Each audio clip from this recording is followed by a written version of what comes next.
దేవుని వాక్యాన్ని మనం ధ్యానం చేసుకుందాం. పరిశుద్ధ గ్రంథముల నుంచి 2వ సమూయేలు గ్రంథము 12వ అధ్యాయం 25వ వచనాన్ని ఒక్కసారి మనం చదువుదాం.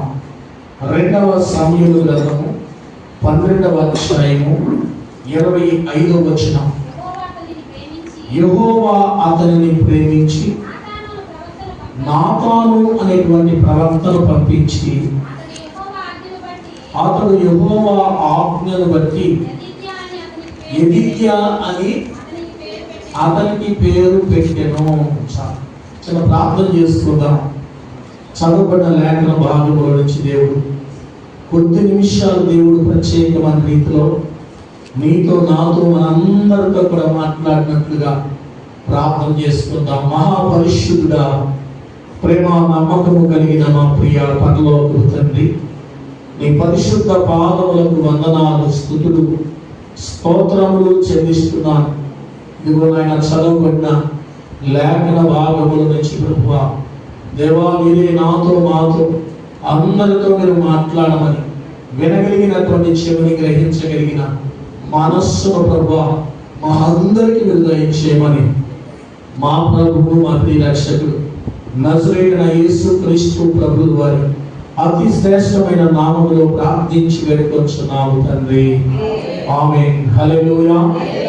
మంచిది ప్రియ దేవుని బిడ్డలారా, చదవబడినటువంటి లేఖన భాగంలో దేవాది దేవుడైన యెహోవా దేవుడు ఒక వ్యక్తిని ప్రేమిస్తూ ఉన్నట్లుగా అక్కడ రాయబడింది. ఎవరు ఆ వ్యక్తి అని ఆలోచన చేస్తూ ఉంటే, ప్రియమైనటువంటి దేవుని బిడ్డలారా, ఆ వ్యక్తి ఎవరు అని ఆలోచన చేస్తే దావీదు కుమారుడైన కాబట్టి సొలొమోను. ఎవరు చెప్పండి?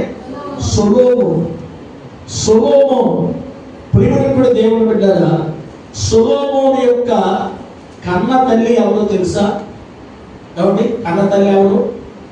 బత్షెబా. ఎవరండి? బత్షెబా. ప్రియమైనటువంటి దేవుని బిడ్డలారా, దావీదుకును బత్షెబాకు పుట్టినటువంటి వ్యక్తి సొలొమోను. సొలొమోనును దేవుడు ఏం చేశాడు?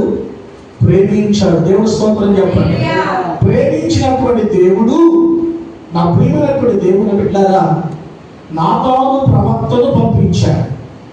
నాతాను ప్రవక్తను పంపించి నాతాను ప్రవక్త చేత అతనికి పేరు యెదిద్యా అనేటువంటి పేరు నామకరణం చేశాడు. అంతకుముందు పేరేం చెప్పండి? సొలొమోను. సొలొమోనుకి ప్రియమైనటువంటి దేవుని బిడ్డలారా, దేవుడు పెట్టించినటువంటి శ్రేష్టమైనటువంటి పేరు ఏంటంటే యెదిద్యా అనేటువంటి పేరును పెట్టించాడు. ఏమండి? ఎవరు పంపించాడు చెప్పాలి? ప్రవక్తను పంపించాడు. ప్రవక్త పేరు నాతాను. నాతాను ప్రవక్తను పంపించి దేవుడు ప్రియమైనటువంటి దేవుడు బిడ్డలారా, సొలొమోనుకు యెదిద్యా అనేటువంటి పేరును నామకరణం చేసినట్లు మనం చూస్తున్నాం. దేవుడి స్తోత్రం చెప్పండి. యెదిద్యా అనేటువంటి పేరుకి అర్థం యెహోవాకు ప్రియుడు. దేవుడి స్తోత్రం చెప్పాలి. ఏం చెప్పండి? యెహోవాకు ప్రియుడు. దేవుడి స్తోత్రం చెప్పాలి. మనుషులకు ప్రియుడు కాదు. ప్రియమైనటువంటి దేవుని బిడ్డలారా, లోకములో మనుషులు ఎవరి ప్రియమైనటువంటి వారిగా ఎవరి చేసుకోవాలని అనేక రకములైనటువంటి ప్రయత్నాలు మానవుడు చేస్తూ ఉంటాడు. ఎవరి మంచి పనులు చేయడానికి, ప్రియమైనటువంటి దేవుని బిడ్డలారా, ఏదైనా హెల్ప్ చేయడానికి ప్రియమైనటువంటి దేవుని బిడ్డలారా అనేక ప్రయత్నాలు చేసి ఏ విధము చేతనైనను నేను ప్రియుడుగా లేక ప్రియురాలుగా ఉండాలనేటువంటి ఆలోచనటువంటి కలిగినటువంటి వారిగా మనుషులు ఉంటారు. కానీ నా ప్రియమైనటువంటి దేవుని బిడ్డలారా, దేవాది దేవుడైన యెహోవా దేవుడే ఇక్కడ ఈ వ్యక్తికి పేరు నామకరణం చేస్తున్నాడు. యెదిద్యా అని. యెదిద్యా అనేటువంటి పేరుకి అర్థం యెహోవాకు ప్రియుడు. దేవుని స్తోత్రం చెప్పండి. హల్లెలూయా. అవును ప్రియమైనటువంటి దేవుని బిడ్డలారా, దేవుని వాక్యాన్ని వింటున్నటువంటి నీవు, వాక్యాన్ని బోధిస్తున్నటువంటి నేను ఎవరికి ప్రియులుగా మార్చబడాలి అంటే సృష్టికర్త అయినటువంటి దేవునికి మనం ఏమై ఉండాలి? ప్రియమైనటువంటి వారంగా మనం ఉండాలి.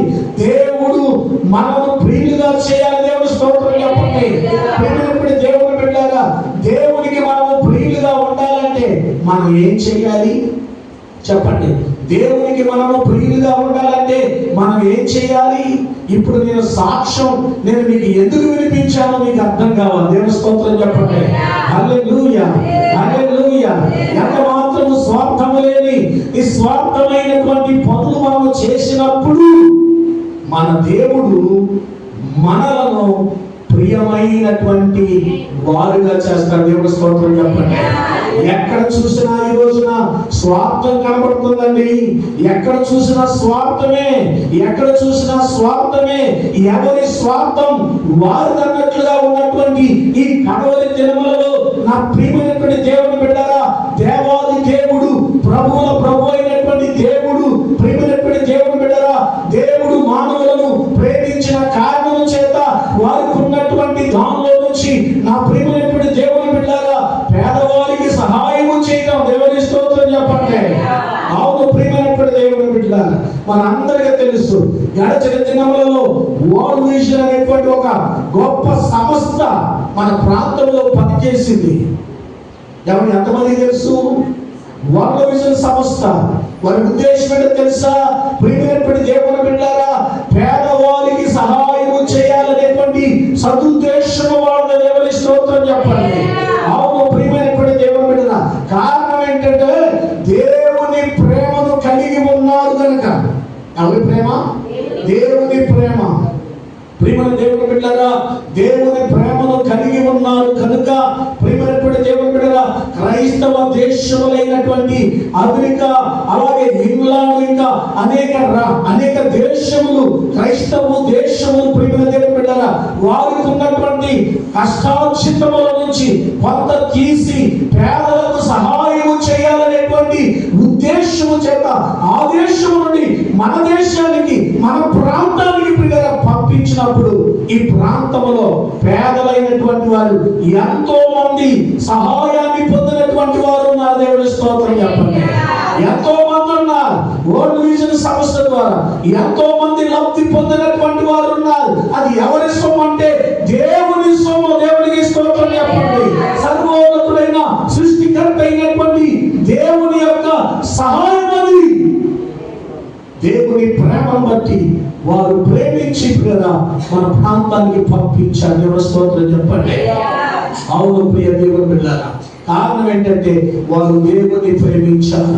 వారు దేవుని ప్రేమించిన కారణం చేత నిన్ను వలె నీ పొరుగు వారిని ప్రేమించాలి. దేవుని స్తోత్రం చెప్పండి. ఇప్పుడు పగడాల ప్రవీణ్ గారు కూడా చేసిన పని ఏంటో తెలుసా? తన సొంత బిడ్డలతో సమానంగా కొంతమంది బిడ్డలను అడాప్ట్ చేసుకుని అందరూ ఒకే రూములో ఉండి ఎవరిని పోషించడం అంటే ఎంత ప్రేమ ఉంటే చెప్పండి. ఎంత దేవుని ప్రేమ ఉంటే అలాగూ చేయగలిగినటువంటి వారిగా మనం అంటాం. ఆలోచన చేయండి. సిగ్గుపడవలసినటువంటి పరిస్థితి. క్రీస్తును ఎరిగి ఉన్నానని చెప్పుకుంటూ, దేవుని ప్రేమిస్తున్నానని చెప్పుకుంటూ, దేవునికి ప్రియమైనటువంటి వాడను, ప్రియమైనటువంటి దాన్ని చెప్పుకుంటూ ఈ రోజున ఎంతో మంది క్రైస్తవులు కూడా స్వార్థపరమైనటువంటి ఎవరి జీవితాన్ని జీవిస్తున్నటువంటి వారు ఎంతో మంది లోకంలో కనబడుతూ ఉన్నారు. ఈ రోజున ప్రవీణ్ గారిని మనం ఆదర్శంగా తీసుకోవలసినటువంటి అవసరం ఉంది. ఆయన చనిపోకముందు ప్రియమైనటువంటి దేవుడు కూడా ఆయనను ఎరగనటువంటి వారు ఈ రోజున ప్రపంచమంతా కూడా ఈ రోజున ప్రవీణ్ గారు చేసినటువంటి ఆ చక్కని దాతృత్వం కలిగినటువంటి ఆ విధానాన్ని ఈ రోజున ఒక్కసారిగా అప్పుడు ప్రకటించినటువంటి సువార్త కంటే కూడా ఆయన చనిపోయిన తర్వాత దేవుని సువార్త ప్రబలిందని చెప్పడంలో సందేహం లేదు. దేవుని స్తోత్రం చెప్పండి. హల్లెలూయా, హల్లెలూయా. అవును ప్రియమైనటువంటి దేవుని బిడ్డలారా, కారణం ఏంటో తెలుసా?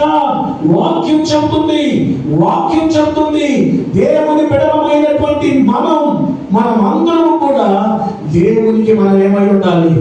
ప్రియులుగా ఉండాలి. దేవుని స్తోత్రం చెప్పండి. దేవునికి ప్రియులుగా మనం ఉండాలి. ఉండాలి. పరిశుద్ధ గ్రంథంలో యెషయా గ్రంథం 43వ అధ్యాయం 4వ వచనాన్ని చదవండి. యెషయా గ్రంథము 43వ అధ్యాయం 4వ వచనం. నీవు నా దృష్టికి ప్రియుడవైనందున ఘనుడవైతివి, నేను నిన్ను ప్రేమించుచున్నాను కనుక నీకు ప్రతిగా మనుషులను అప్పగించుచున్నాను. దేవునికి స్తోత్రం చెప్పాలి. ప్రియమైన దేవుని బిడ్డలారా, యెషయా ప్రవక్తలో ఉండి దేవుడు మాట్లాడుతున్నటువంటి శ్రేష్టమైనటువంటి మాట ఇది. నీవు నాకు ప్రియుడవైనందున. దేవుని స్తోత్రం చెప్పండి. ఎవరు చెప్తున్నారు ఈ మాట? దేవుడే చెప్తున్నాడు. ఒక వ్యక్తిని గురించి దేవుడే సాక్ష్యం ఇస్తున్నాడు. ప్రియమైనటువంటి దేవుని బిడ్డలారా, మనుషులు చెప్పే సాక్ష్యం కాదు ఇది. దేవుడు చెప్తున్నటువంటి ఒక గొప్ప సాక్ష్యం ఏంటయ్యా అంటే, నీవు నాకు ప్రియుడవైనందున ఏమైంది? ఘనుడవైతు. దేవుని స్తోత్రం చెప్పండి. ఘనుడవైతివి, నేను నిన్ను ప్రేమించుచున్నాను కనుక నీకు ప్రతిగా మనుషులను అప్పగించుచున్నా. దేవుని స్తోత్రం చెప్పండి. దేవుడు అంటాడు, నేను నిన్ను ప్రేమించుచున్నాను కనుక నేను నీకు మనుషులను అప్పగించుచున్నా. దేవుని స్తోత్రం చెప్పండి. హల్లెలూయా. అవును ప్రియమైన దేవుని బిడ్డలారా, మనము దేవునికి ఏమై ఉండాలి? ప్రియులుగా ఉండాలి. మనము దేవునికి ప్రియులుగా ఉండాలి. దేవునికి మనము ఇష్టలుగా ఉండాలి. దేవుని సన్నిధిలో నా ప్రియమైనటువంటి దేవుని బిడ్డ రమాదు మనం ఉన్నప్పుడు దేవుడు అంటున్నాడు, నీవు ఘనుడవైతివి. దేవుని స్తోత్రం చెప్పాలి. గడచిన దినాల్లో చెప్పాను ఘనతల గురించి. మీ అవమానములకు ప్రతిగా రెట్టింపు ఘనతను పొందుదురు. దేవుని స్తోత్రం చెప్పండి. మీ అవమానములకు ప్రతిగా రెట్టింపు ఘనతను దేవుడి స్తోత్రం చెప్పాలి. ఈ రోజున ప్రియమైనటువంటి దేవుని బిడ్డలారా, రెట్టింపు ఘనతను దేవుడు తన ప్రజలకు ఇచ్చేటువంటి సమయము కాలం ఇది. దేవునికి స్తోత్రం చెప్పండి. ఆయన ప్రియమైన దేవుని బిడ్డలారా, ప్రపంచమంతా కూడా ఎవరి ఒకే తాటి మీదకి రావడానికి గల కారణం ఏంటో తెలుసా? వాక్యం చెబుతుంది, మీ అవమానములకు ప్రతిగా రెట్టింపు ఘనతను నేను మీకు ఇస్తున్నా. దేవునికి స్తోత్రం చెప్పండి. అవును ప్రియమైనటువంటి దేవుని బిడ్డలారా, అందుకంటాడు ఇక్కడ అన్నాడు, నీవు నాకు ప్రియుడవైనందున ఘనుడవైతివి. దేవుని స్తోత్రం చెప్పండి. నీవు ఘనుడవైతివి. మన దేవుడు ఘనుడైనటువంటి దేవుడు. తన బిడ్డలను ఘనులుగా చెయ్యాలనేటువంటి ఉద్దేశం కలిగినటువంటి దేవుడు ఆయన. దేవునికి స్తోత్రం చెప్పండి. అవును ప్రియమైన దేవుని బిడ్డలారా, మన దేవుడు ఘనుడైనటువంటి దేవుడు ఆయన. మన దేవుడు ఘనుడు కనుక తన బిడ్డల విషయంలో కూడా ఆయన ఘనులుగా ఉండాలని కోరుకుంటాడు ఆయన. మన దేవుడు మహిమకు ఘనతకు అర్హుడైనటువంటి దేవుడు ఆయన. ఎందుకో తెలుసా? ఆయన సృష్టికర్త అయిన దేవుడు. తన ప్రజల విషయంలో ఆయన ఘనుడు కనుక తన బిడ్డల విషయంలో కూడా తన బిడ్డలను ఘనులుగా ఉండాలని కోరుకుంటున్నటువంటి దేవుడు. దేవుని స్తోత్రం చెప్పాలి. తన బిడ్డలను ఎంత మాత్రము ప్రియమైనటువంటి దేవుని బిడ్డలా ఆయన బెచ్చగాడగా చూసే దేవుడు కాదు ఆయన. తన బిడ్డల విషయంలో తన బిడ్డలు ఘనులుగా ఉండాలని కోరుకునేటువంటి దేవుడు ఆయన. మన బిడ్డల విషయంలో మన బిడ్డలు దరిద్రంగా ఉండాలని మనం కోరుకుంటామా? మన బిడ్డలు ఒకవేళ మనము ఎన్ని ఇబ్బందులు పడినా, ఎన్ని కష్టాలను అనుభవించినా, ఎన్ని శ్రమలు అనుభవించినా, నేను అనుభవించినటువంటి నా శ్రమలు నా బిడ్డలు ఎంత మాత్రము అనుభవించకూడదనేటువంటి మనసు కలిగినటువంటి వారుగా ఉంటాం. దేవుని స్తోత్రం చెప్పండి. తల్లిదండ్రులకు ఉండవలసిన మనసు బిడ్డలు పాడైపోవాలని కోరుకునేటువంటి తల్లిదండ్రులు ఎవరు ఉండరు. నాకు తెలిసినంతలో ఒకవేళ ఎవరైనా ఉన్నారు అంటే అంతకంటే దరిద్రుడు దౌర్భాగ్యుడు మరొకడు ఉండడు. కనుక ప్రియ దేవుని బిడ్డలారా, అందుకనే నా దేవుడికి అన్నాడు, నీవు ప్రియుడవైనందున, నీవు నాకు ప్రియుడవైనందున కనుడవైతివి. దేవుని స్తోత్రం. నేను నిన్ను ప్రేమించుచున్నాను. దేవుడు నీతో వాక్యాన్ని వింటున్న నీతో ఈ మైక్ యంత్రం ద్వారా మాట్లాడిస్తున్నటువంటి ప్రజలతో దేవుడు అన్నాడు, నేను నిన్ను ప్రేమించుచున్నాను కనుక నీకు ప్రతిగా మనుషులను అప్పగించుచున్న. దేవుడి స్తోత్రం. దేవుడు మనల్ని ప్రేమిస్తున్నాడు.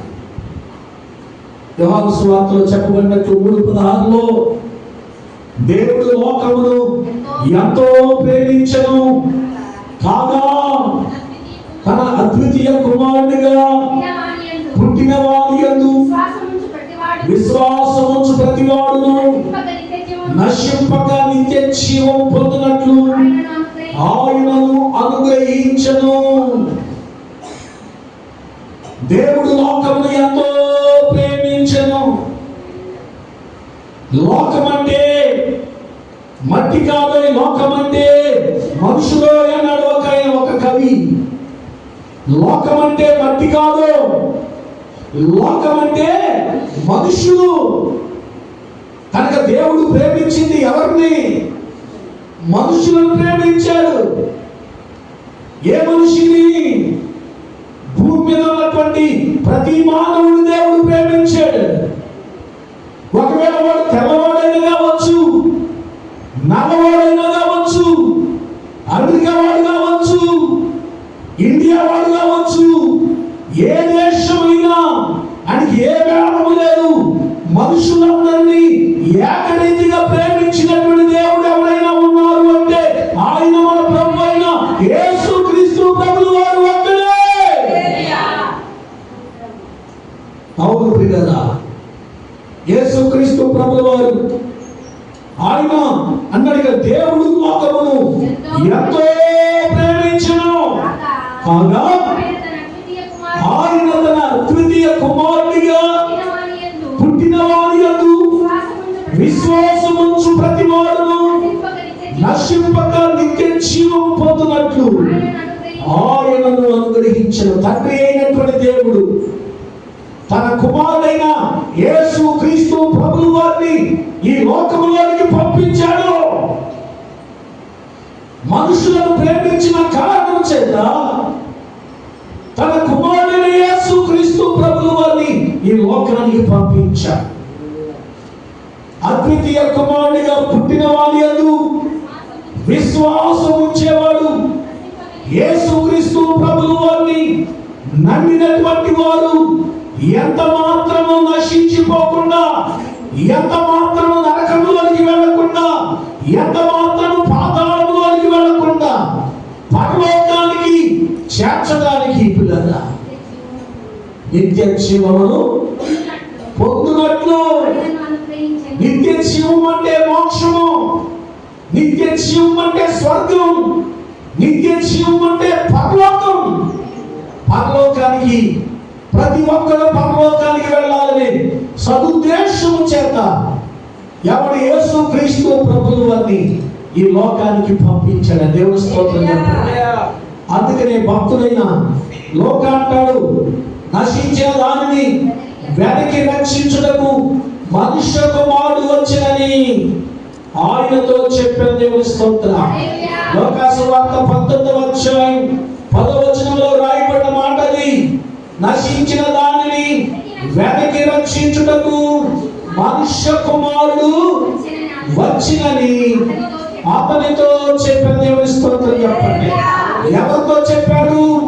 యేసుక్రీస్తు ప్రభువు వారు జక్కయ్యతో చెబుతున్నాడు, జక్కయ్య నీవు త్వరగా దిగుము, నేను నీ ఇంట ఉండవలసి ఉన్నది.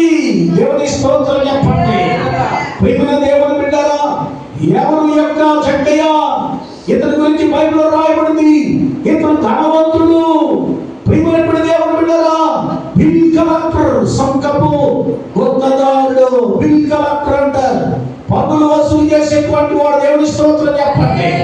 ఇక్కడ కూడా పన్నులు వసూలు చేసే వాళ్ళు ఉన్నారు లేదా?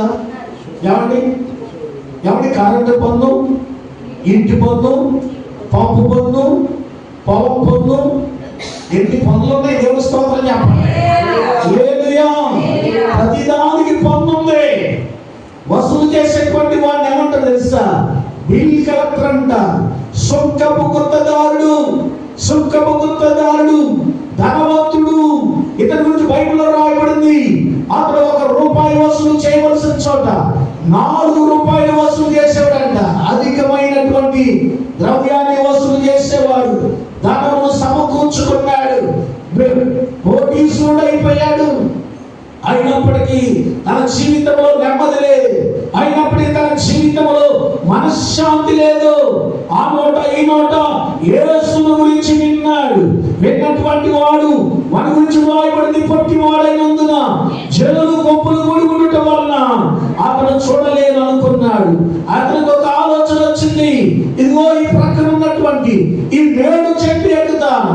ఆ చెట్టు మీద ఎక్కితే యేసుక్రీస్తు ప్రభువు వారు నాకు కనబడతాడు. దేవుని స్తోత్రం. యేసును చూడాలి, యేసును చూడాలి. ఆశ కలిగినటువంటి వాడు దేవుని స్తోత్రం చెప్పండి. తన యొక్క ఆశ తనను మేడు చెట్టు ఎక్కేలాగా చేసింది. అవును ప్రియమైన దేవుని బిడ్డలారా, దేవుని చూడాలనేటువంటి ఆశ ఉంటే, నీకు ఆశ ఉంటే, నడవలేనటువంటి పరిస్థితుల్లో ఉంటే నువ్వు నడుచుకుంటూ వస్తావు. గడిచిన వారంలో ఒక తల్లి గురించి సాక్ష్యం చెప్పబడింది. ఏంటా సాక్ష్యం తెలుసా? ప్రియమైన దేవుని బిడ్డలారా, యేసుక్రీస్తు ప్రభువు వారిని అంగీకరించినటువంటి ఆమె ఎవరి బెడ్రీడెన్ అయిపోయి నడవలేని స్థితిలో కూడా, ప్రియమైన దేవుని బిడ్డలారా, మందిరం ఎంత దూరం ఉంటుందంటే ఈ మందిరం కాడ నుంచి వాళ్ళ ఇల్లు పక్కన ఉన్నటువంటి మందిరం అంత దూరం ఉంటుంది. ఇంచుమించుగా ఆ మందిరంలో రావడానికి 1 గంట సమయం పడుతుందట. నడవలేనటువంటి పరిస్థితి. అయినప్పటికీ కూడా అడుగులు తడబడుతున్నా, అలసటతో ఉన్నా, నా దేవుని మందిరంలోకి నేను వెళ్ళాలనేటువంటి ఆశ కలిగి మందిరంలోకి వచ్చే దేవుని స్తోత్రం చెప్పండి. ఆ ప్రియమైన దేవుని బిడ్డలారా, కొంచెం దూరమే, 1 గంట బట్టే దాని మందిరం దగ్గరకు వచ్చేటప్పటికి.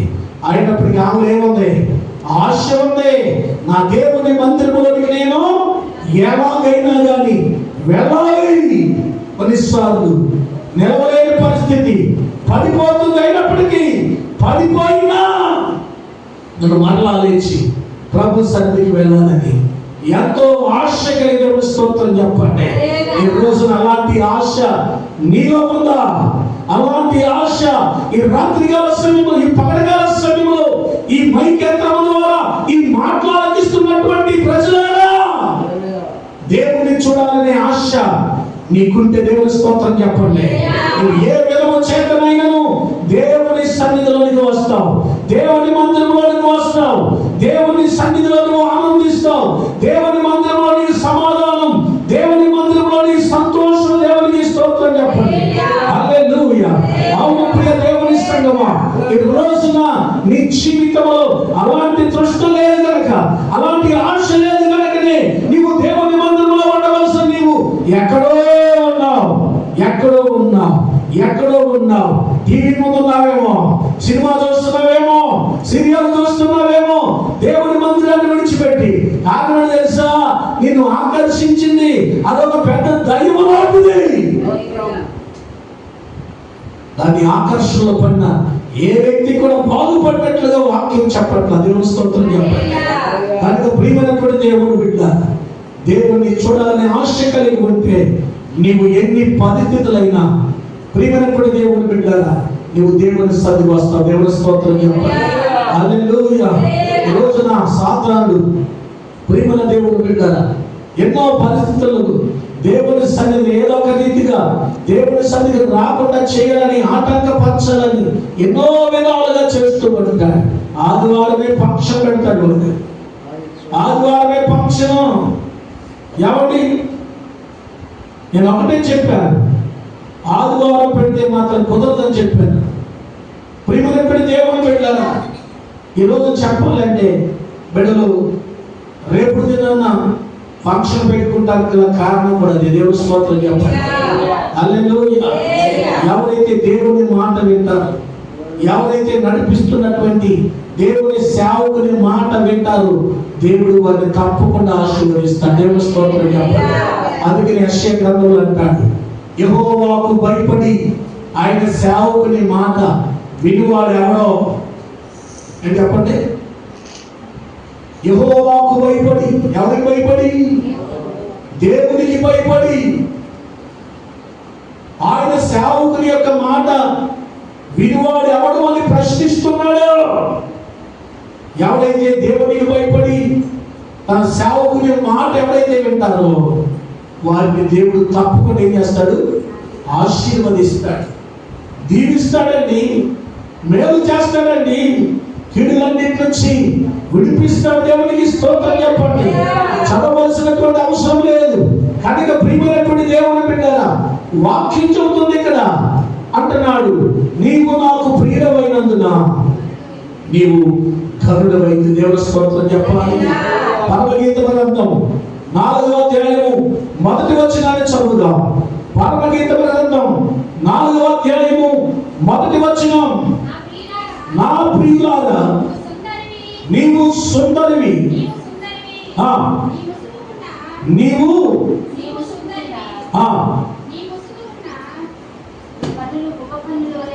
గువ్వ కన్నుల వలె కనబడుచున్నవి, తల వెంట్రుకలు గిలాదు పర్వతం మీది పోలి ఉన్నవి, పలువరుస.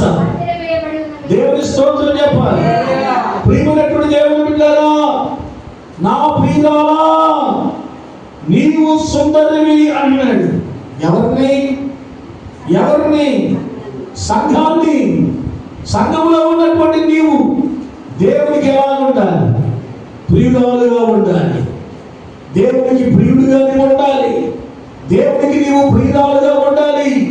అందుకనే నీవు అలాంటి సంఘంలో ఉంటే, అలాంటి వ్యక్తిగా ఉంటే అంటాడు, నా ప్రియురాలా నీవు సుందరి. దేవుని స్తోత్రం చెప్పండి. పైన ఉన్నటువంటి అందాన్ని గురించి కాదు చెప్పేది, పైన ఉన్నటువంటి అందం కాదు, పైన ఉన్నటువంటి అందం. ప్రియమైనటువంటి దేవుని బిడ్డలారా, ఒకవేళ అందం చూసి వివాహం చేసుకోవచ్చు. వివాహం చేసుకున్నప్పుడు ఉన్నటువంటి అందం తర్వాత ఒకవేళ ఉండకపోవచ్చు. కానీ దేవుడు పైన ఉన్నటువంటి అందాన్ని కాదు ఆయన ప్రస్తావించేది, మన అంతరంగంలో ఉన్నటువంటి అందము. దేవుని స్తోత్రం చెప్పండి. హల్లెలూయా.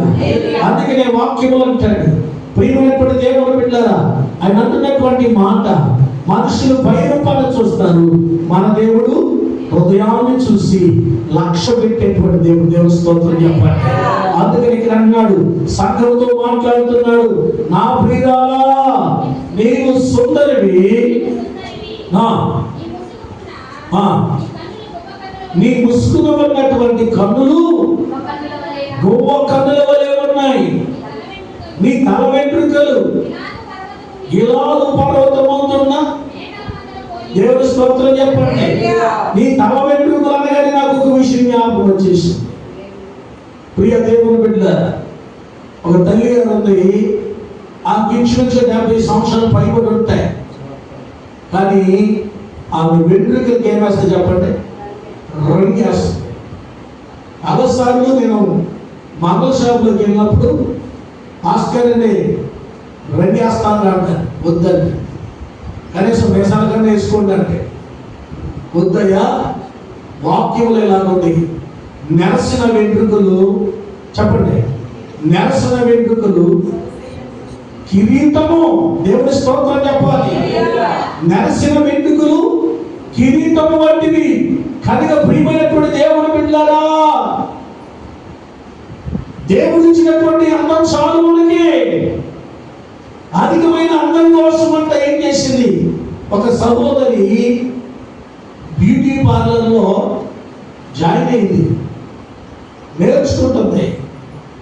ప్రియమైన దేవుని బిడ్డలారా, ఖాళీగా ఉన్నప్పుడల్లా అక్కడ ఉన్నటువంటి క్రిములన్నీ రాసేసుకుంటుందండి. ఏం చేస్తుంది చెప్పండి? ఖాళీగా ఉన్నప్పుడు రాసేసుకుంటుంది. ఇప్పుడు మొహం ఏమైపోయింది తెలుసా? ఇంకెంతలాగు గడ్డల్లాగా వచ్చేసింది మొహం. ఏమండి? ఉన్నటువంటి అందం పోయి ఉన్నటువంటి ఆహారం ఈ వికారం వచ్చేసి మొహంలో. ఈరోజున చాలా మంది ప్రియమైనప్పుడు దేవుడు బిడ్డలారా అలాంటి క్రిములను వాడి ఉన్నటువంటి అందాన్ని పోగొట్టుకొని అందహీనులుగా మార్చబడుతున్నారు. చాలా దేవుడు ఇచ్చినటువంటి అందం అది అలంకారం మనిషికి. దేవుని స్తోత్రం చెప్పండి. అందుకే అన్నాడు నెరసిన వెంట్రుకలు. సామెత గ్రంథంలో రిఫరెన్స్ నేను చెప్పలేదు కాబట్టి ఇక్కడ నెరసిన వెంట్రుకలు కిరీటం కనుక ప్రియ దేవుడు బిడ్డలారా ఈ రోజున చాలా మంది వయసు కనపడకూడదని, ఏం కనపడకూడదు, వయసు కనపడకూడదని రంగు వేసుకున్నారు చాలా మంది. అది దేవుని వాక్యానుసారమైంది కాదు. వాక్యానికి విరుద్ధంగా ప్రవర్తించినటువంటి జీవితాలు నాశనం అయిపోతాయి. నెరసిన వెంట్రుకలు సొగసైన కిరీటం అవి నీతి ప్రవర్తన గలవారికి. దేవుడి స్తోత్రం చెప్పండి. అంటే రంగేసేటువంటి వాడు ఎలాంటి వాడు? నీతి ప్రవర్తన తప్పిపోతున్నటువంటి పరిస్థితి అని వాక్యంలో చెప్పబడుతున్నాడు. దేవుడి స్తోత్రం చెప్పండి. అవును ప్రియమైనటువంటి దేవుడు బిడ్డ జరిగినట్టు ఇంకొక సంఘటన జ్ఞాపకం వస్తుంది. ఒక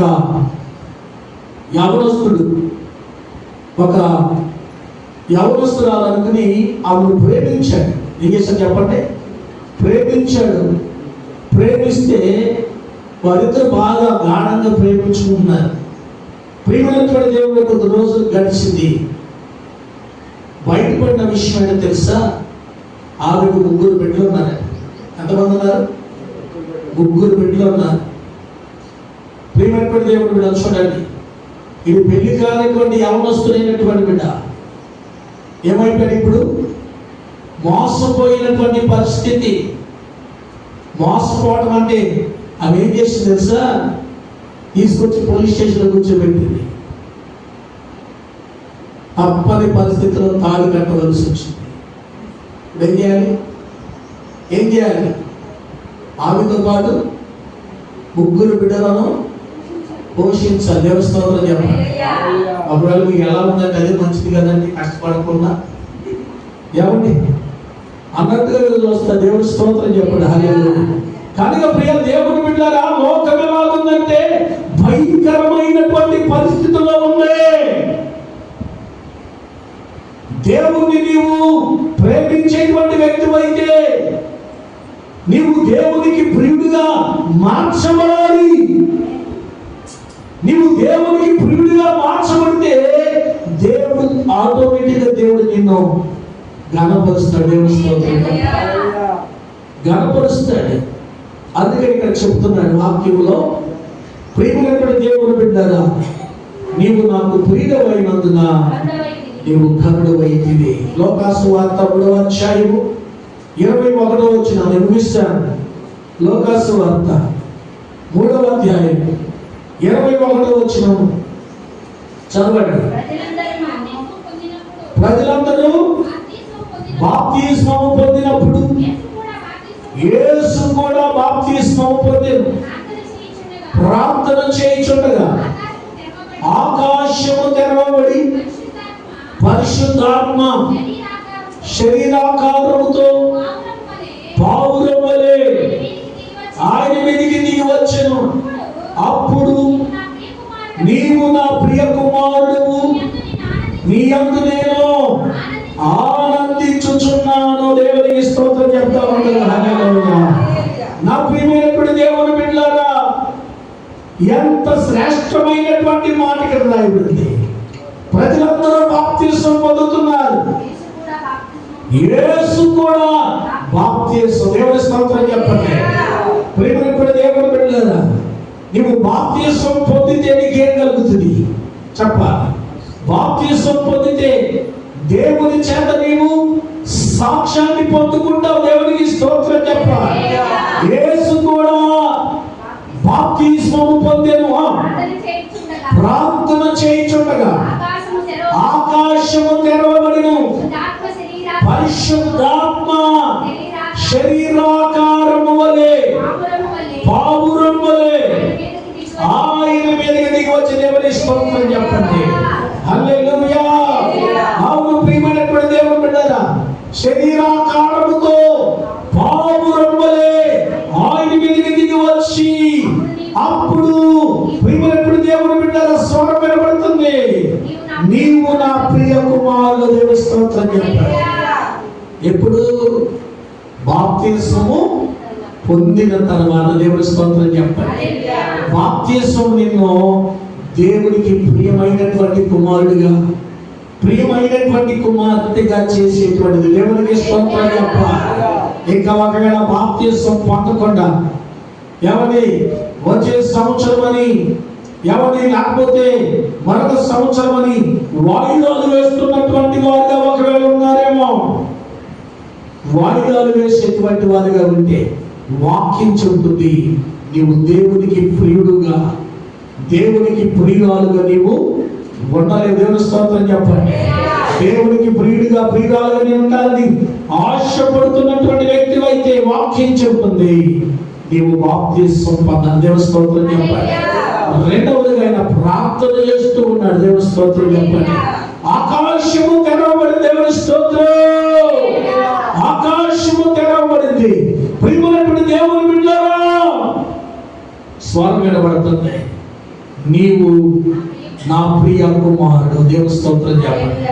ఎవరి గురించి చెప్తున్న మాట ఇది? యేసు క్రీస్తు ప్రభువు వారి గురించి చెప్పబడుతున్నటువంటి మాట. ఈ పగడకాల సమయంలో నీ గురించి పలకబడిన మాట అయితే నువ్వు ఎంత ధన్యుడువు, ఎంత ధన్యురాలో ఒక్కసారి ఆలోచించు. కడవరి దినాల్లో ఉన్నాం, దుర్జన్మలలో ఉన్నాం. ప్రియమైనటువంటి దేవుని బిడ్డారా, దేవునికి ప్రియమైన వ్యక్తిగా, దేవునికి ప్రియమైన బిడ్డగా నీవు ఉండాలని ఆశపడుతున్నటువంటి వ్యక్తివైతే ఈ కడవరి దినాల్లో నీవు దేవుని కొరకు నిలబడు. దేవుని స్తోత్రం చెప్పండి. దేవుని కొరకు పరిగెత్తు, దేవుని కొరకు పని చేయి. దేవుడు తప్పకుండా నిన్ను తగిన కాలం ముందు దేవుడు నిన్ను హెచ్చించుగాక. దేవుడి మాటలు మన నీటిలో దీవించి ఫలింపచేయుగాక. ప్రార్థన చేసుకుందాం. ఒక్కసారి అందరం లేచి నిలబడదాం.